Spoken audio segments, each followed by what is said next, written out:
എന്നെ കണ്ടിട്ട് എനിക്ക് തന്നെ ചിരി വരും. അപ്പൊ കിളിയുടെ കാര്യം പറയാനില്ലല്ലോ. ഞാൻ ഈ കണ്ണാടി വെച്ചതിന് ശേഷം കിളിക്ക് ഏതാ ഈ സ്ത്രീ എന്നുള്ളൊരു നോട്ടായിരുന്നു.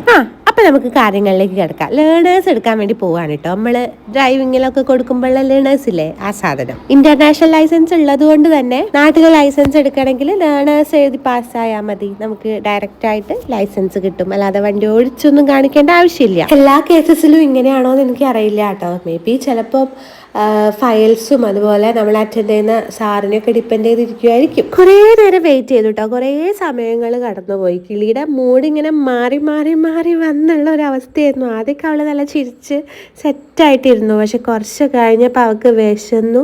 അവളെ ഫീഡ് ചെയ്യാൻ എനിക്ക് ഒരുപാടൊരു നല്ല റൂം ഒരു റൂം പോലും ഉണ്ടായിരുന്നില്ല. എന്തായാലും ഗവൺമെന്റ് ഓഫീസൊക്കെ ഇങ്ങനെ. എനിക്ക് ടോയ്ലറ്റിന്റെ ആ ഒരു മണം കേട്ട് അവിടെ നിന്നിട്ടാണ് എനിക്ക് ഫീഡ് ചെയ്യേണ്ടി വന്നത്.